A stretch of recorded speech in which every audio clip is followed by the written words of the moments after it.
¿Cómo están, chicos? Bienvenidos otra vez a Yo Te Cuento. Hoy día vamos a trabajar un tema ahora de historia del Perú, continuando con lo que ya habíamos avanzado de el primer militarismo. Ahora lo que sigue es lo siguiente. Yo te cuento ahora la prosperidad falaz. Es un periodo de tiempo, muchachos, entre el año 1845 y 1872 en que el Perú tuvo precisamente esto, pues.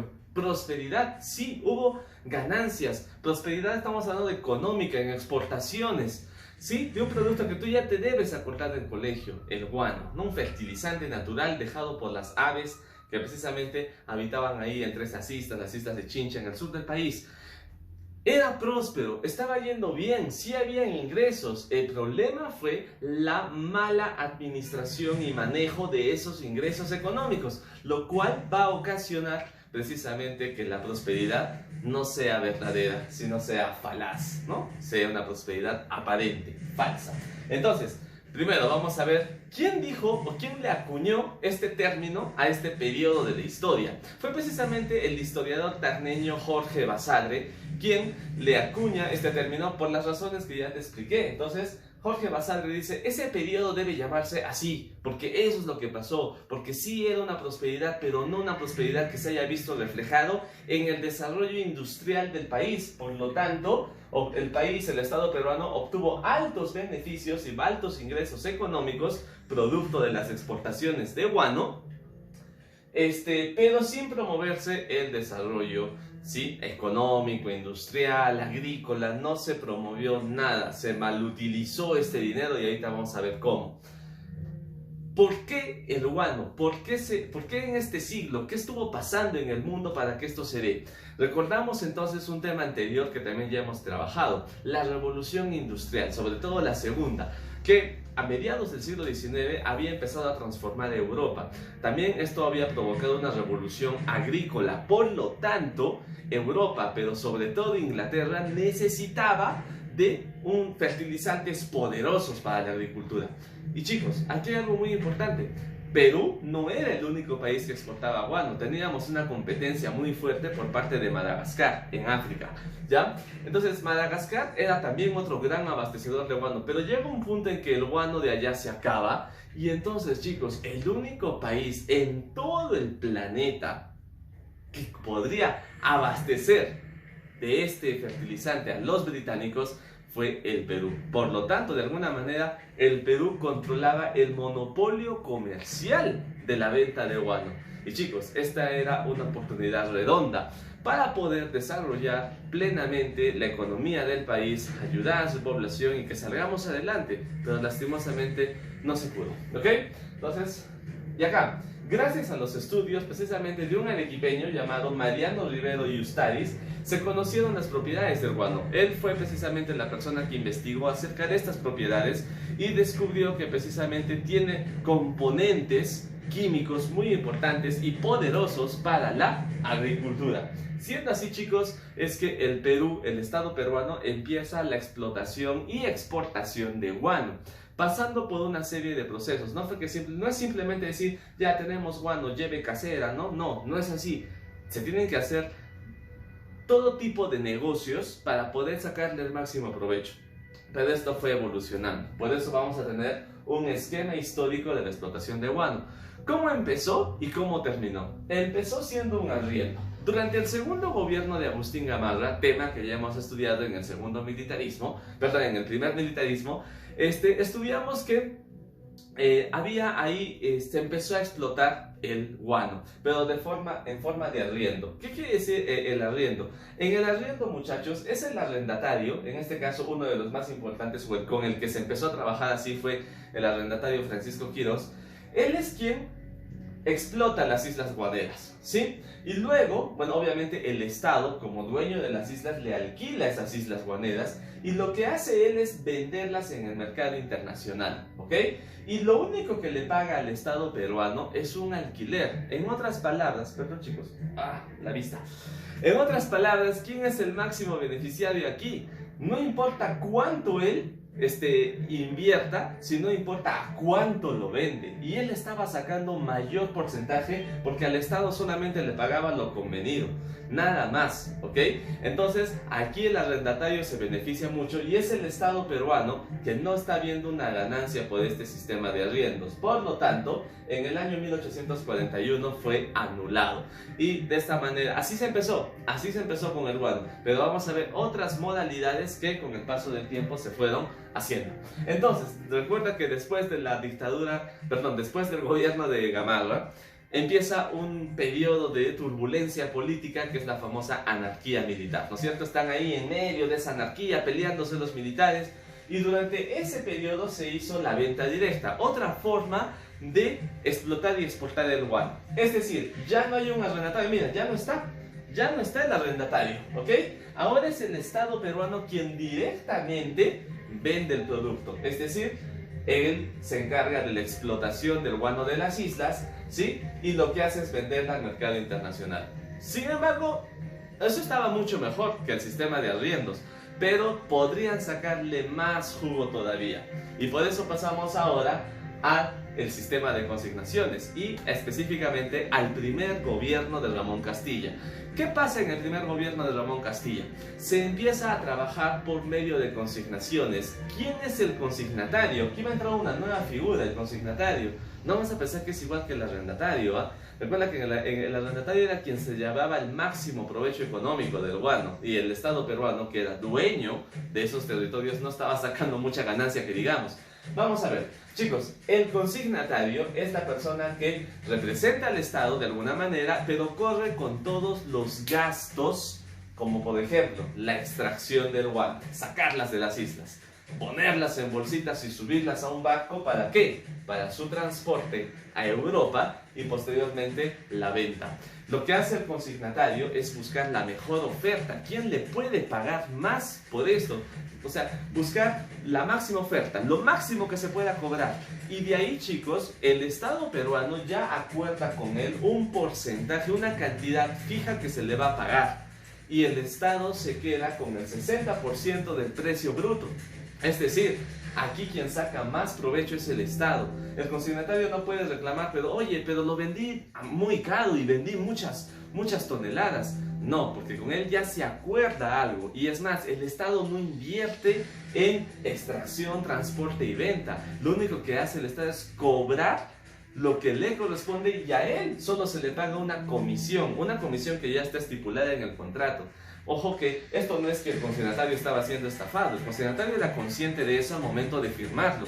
Por lo tanto, no es que esté, claro, saca menos, pero es lo justo, ¿ok? Porque en sí las propiedades le pertenecen al Estado.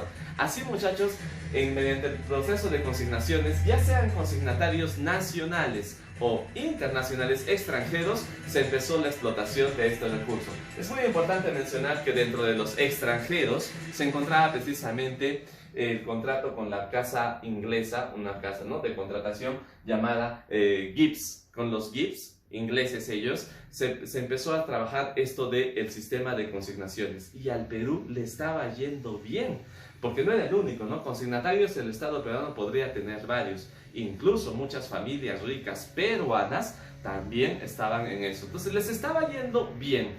El problema es el siguiente, viene la otra y la última forma de exportar el guano, mediante el monopolio. Y todos sabemos qué cosa es un monopolio, ¿verdad? Uno nomás, mono uno. ¿Esto qué significa?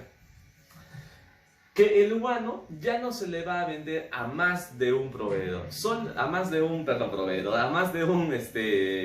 acreedor, vamos a decir, sino a varios, ya no a varios, sino solamente a uno, específicamente con la casa judío-francesa llamada Dreyfus. Estos comerciantes franceses decidieron adquirir el monopolio, pero ¿esto qué ocasionaba?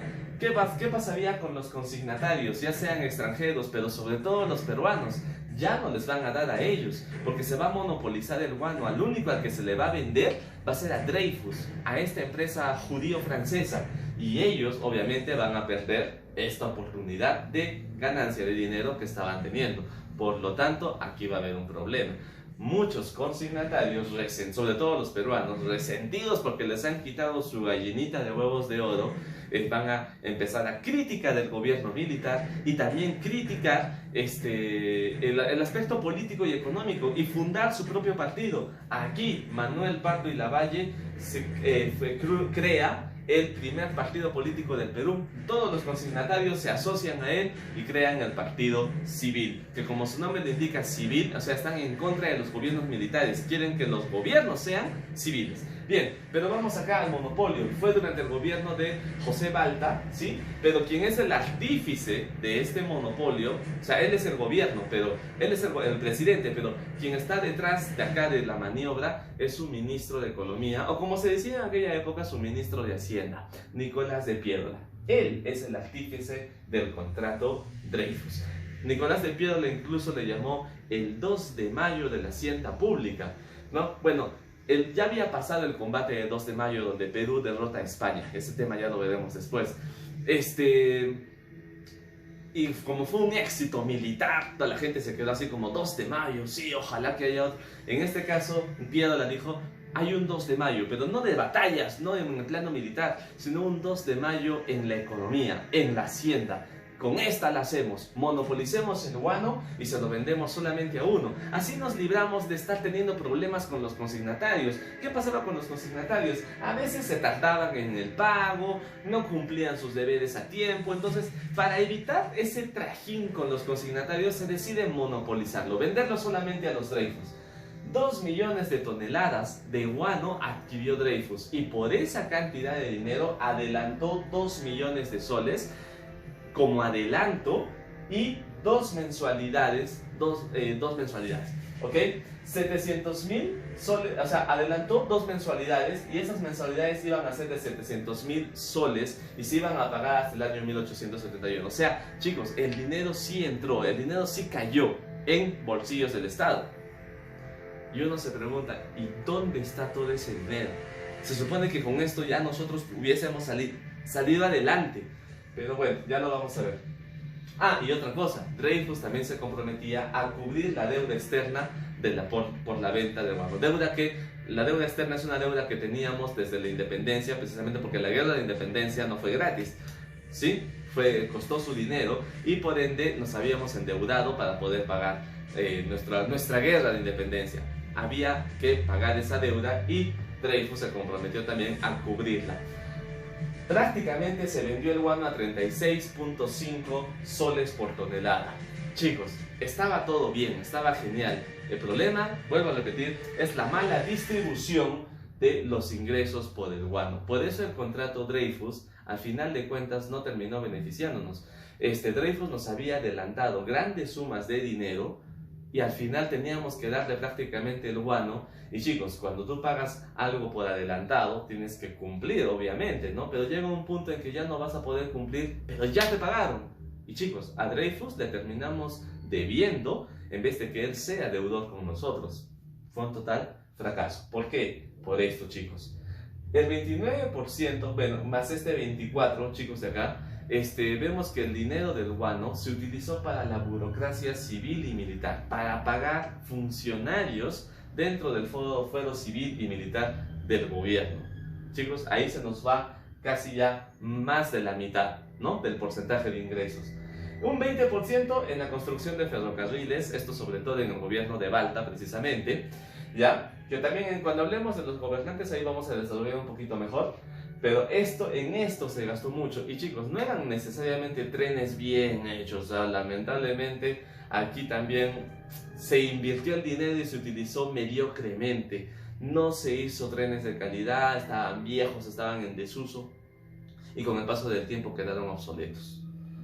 La deuda interna, porque así como hay una deuda externa, pagarle a los extranjeros que financiaron nuestra guerra de independencia, también había familias peruanas que habían prestado dinero para la campaña, la corriente libertadora y todo eso, y también se les debía a ellos. Entonces también se empezó a cubrir esas deudas. y un 7% que de alguna manera reemplazaba la eliminación de la contribución indígena, porque sí, en un gobierno vamos a ver eso, le van a quitar ese impuesto que los indígenas tenían que pagar, y por otro lado también el de la esclavitud. Si quieres lo vemos también en esta forma, mediante este esquema así como de pastel, y vemos que sigue siendo lo mismo, vemos las mismas cantidades y vemos de qué manera se utilizó este dinero. Por eso no generó ingresos realmente favorables al Perú, por eso este recurso tan importante y que solamente el Perú tenía, no se le pudo sacar el máximo provecho, y finalmente, lamentablemente, todo esto solo fue una prosperidad falaz, como dijo Jorge Basadre. Bien chicos, esto sería todo. Gracias por su atención y ya nos estamos viendo en otro video que precisamente tiene que ver con la continuación de lo que pasa aquí. Gracias.